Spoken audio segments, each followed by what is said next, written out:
뉴욕 증시 CPI 발표 앞두고 혼조, 나스닥 0.4% 하락 마감. 뉴욕 증시는 다음날 나오는 2월의 소비자 물가 지수 CPI 발표를 앞두고 혼조세를 보였습니다. 11일 뉴욕 증권거래소에서 다우존스 30 산업평균 지수는 전장보다 0.12% 오른 38,769.669로 거래를 마쳤습니다. 스탠더드앤드푸어스 S&P 500 지수는 전장보다 0.11% 떨어진 5,117.94로, 나스닥 지수는 전장보다 0.41% 밀린 16,019.27로 장을 마감했습니다. 나스닥 지수와 S&P 500 지수는 2거래일 연속 하락했습니다. 지난주 금요일에 약세로 마감한 3대 지수는 기술주들의 부진이 이어지며 대체로 하락했습니다. 투자자들은 다음날 나오는 소비자 물가 지표와 엔비디아의 주가 흐름과 비트코인 상승세 등을 주시했습니다. 1월 CPI가 예상보다 강하게 나오면서 연방준비제도의 첫 금리 인하 시기에 대한 기대가 6월까지 후퇴한 바 있습니다.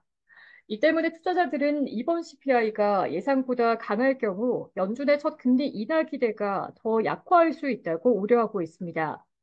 월스트리트저널에 따르면 이코노미스트들은 2월 CPI가 전달보다 0.4% 올라 전달의 0.3% 상승보다 높아질 것으로 예상했습니다. 전년 대비로는 3.1% 상승해 전달과 같을 것으로 예상했습니다. 2월 근원 CPI는 전달보다 0.3% 올라 전달의 0.4%에서 둔화하고 전년 대비로는 3.7%로 전달의 3.9%에서 둔화할 것으로 예상하고 있습니다. 이 금리 선물상에서 연준이 6월에 금리를 인하할 가능성은 70% 아래로 떨어졌습니다. 이날 발표된 장기 인플레이션 기대치가 다시 반등한 점은 인플레 우려를 부추겼습니다. 뉴욕 연은이 집계한 1년 기대 인플레이션은 3%로 이전과 같았으나 3년과 5년 기대 인플레이션은 각각 2.7%, 2.9%로 기존보다 각각 0.3%포인트, 0.4%포인트씩 올랐습니다. 코퍼런스 보드가 발표한 2월 고용 추세 지수 ETI는 석 달 만에 하락 전환해 고용 시장이 둔화할 가능성을 시사했습니다.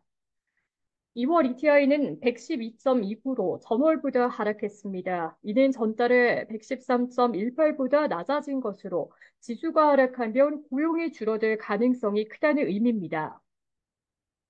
물가와 고용은 연준이 경제 과열 여부를 확인하기 위해 주목해온 지표들입니다. 한편 인공지능 열풍을 이끌어온 엔비디아의 주가가 지난주 금요일에 6%가량 급락하면서 시장 전체의 조정이 임박한 것 아니냐는 우려가 나왔습니다.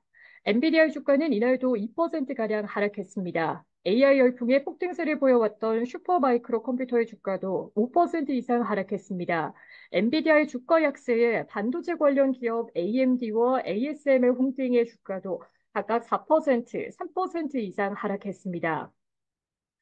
또 다른 기술 기업 메타의 주가도 이날 4% 이상 하락했습니다. 메타는 도널드 트럼프 전 대통령이 한 방송과의 인터뷰에서 메타를 국민의 적이라고 비판했다는 소식에 정치적 위험이 재부각되며 하락했습니다.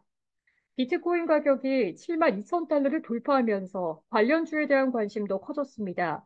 비트코인은 이날 사상 최고치를 또다시 경신했고, 이더리움 가격은 2021년 12월 이후 처음으로 4천 달러를 돌파했습니다. 비트코인과 이더리움의 가격 상승은 영국의 규제 당국인 금융감독청이 영국에서 처음으로 가상화폐 관련 지수 상품의 상장을 허용할 것을 시사한 점이 영향을 미쳤습니다. FCA는 암호화폐 기반 상장지수증권 ETN의 거래를 허용해달라는 거래소들의 요청에 이의를 제기하지 않을 것이라고 밝혔습니다. 비트코인의 고공행진에 가상화폐 거래소 코인베이스 글로벌의 주가는 장중 3% 이상 올랐으나 변동성에 1%가량 하락 마감했습니다. 마이크로스트레치의 주가는 비트코인 추가 매입 소식에 4% 이상 올랐습니다. 보잉의 주가는 미국의 법무부가 지난 1월에 알래스카 항공이 운행한 보잉 737 맥스 9 여객기 사고에 대한 조사에 착수했다는 소식에 3% 이상 하락했습니다. S&P 500 지수는 산업과 임의소비재, 부동산과 기술, 통신 관련주가 하락하고 자재와 에너지, 필수소비재와 유틸리티 관련주가 올랐습니다. 뉴욕 증시 전문가들은 물가 보고서가 앞으로 시장 방향을 결정할 것으로 예상했습니다. 특히 이번 보고서에서 주거비 움직임을 주시해야 한다고 말했습니다.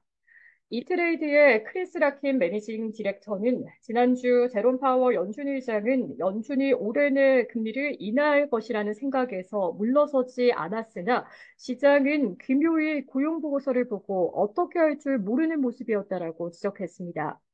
그는 하지만 이번 주 인플레이션 지표는 시장이 반등할지 아니면 10월 이후 처음으로 연속 약세를 보일지 결정할 것이라고 말했습니다. 라벨리의 앤 어소시에이츠의 루이스 라벨리의 창립자는 보고서에서 이번 주 주요 뉴스는 인플레이션의 주요 촉매제 역할을 해온 CPI에 포함된 주거비와 특히 자가주거비와 생산자 물가지수 PPI의 도매 서비스 물가다라고 말했습니다.